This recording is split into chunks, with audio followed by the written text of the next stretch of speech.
Это раз с улыбочкой. Ручку положил вот так вот. Вот, вот, садись.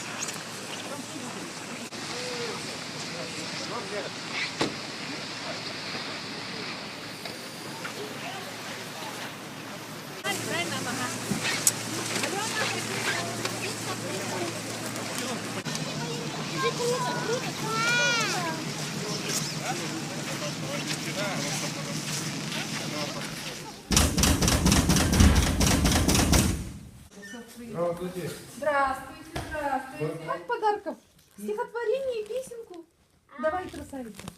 Юга налетится, все хотят усилиться, на выше красавица зима. И на крыше улицы, Дед Мороз волнуется, не украсит цветом. Молодец, молодец. Молодец. Видишь, Какая Мороз, пройди, хорошая пройди. песня. Чтоб ты маму слушалась, выросла большая, красивая, умная девочка, да? Да.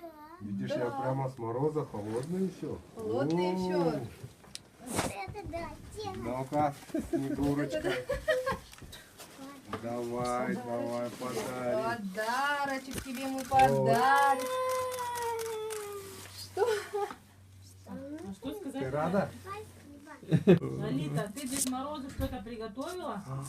Ты мне что-то приготовила? Что ты нам приготовила? А вот подарок. Давай. Ой, какая красота! Дедушке О, Морозу. спасибо, спасибо, спасибо. Я себе на самое видное место поставлю. Молодец. Давайте я поцелую. О, По Снегурочку. Давай. Моя Красавица. Ну что, в следующем году мы к тебе обязательно еще раз придем, хорошо? Точно так же ты приготовь нам песенки, стишочки. желаем тебе Ну, хорошо всем подарка. встретить Новый год. Да. До свидания. До свидания. Глаза открывай. Ой, ты какая прямо положительная, это вся такая прямо не могу.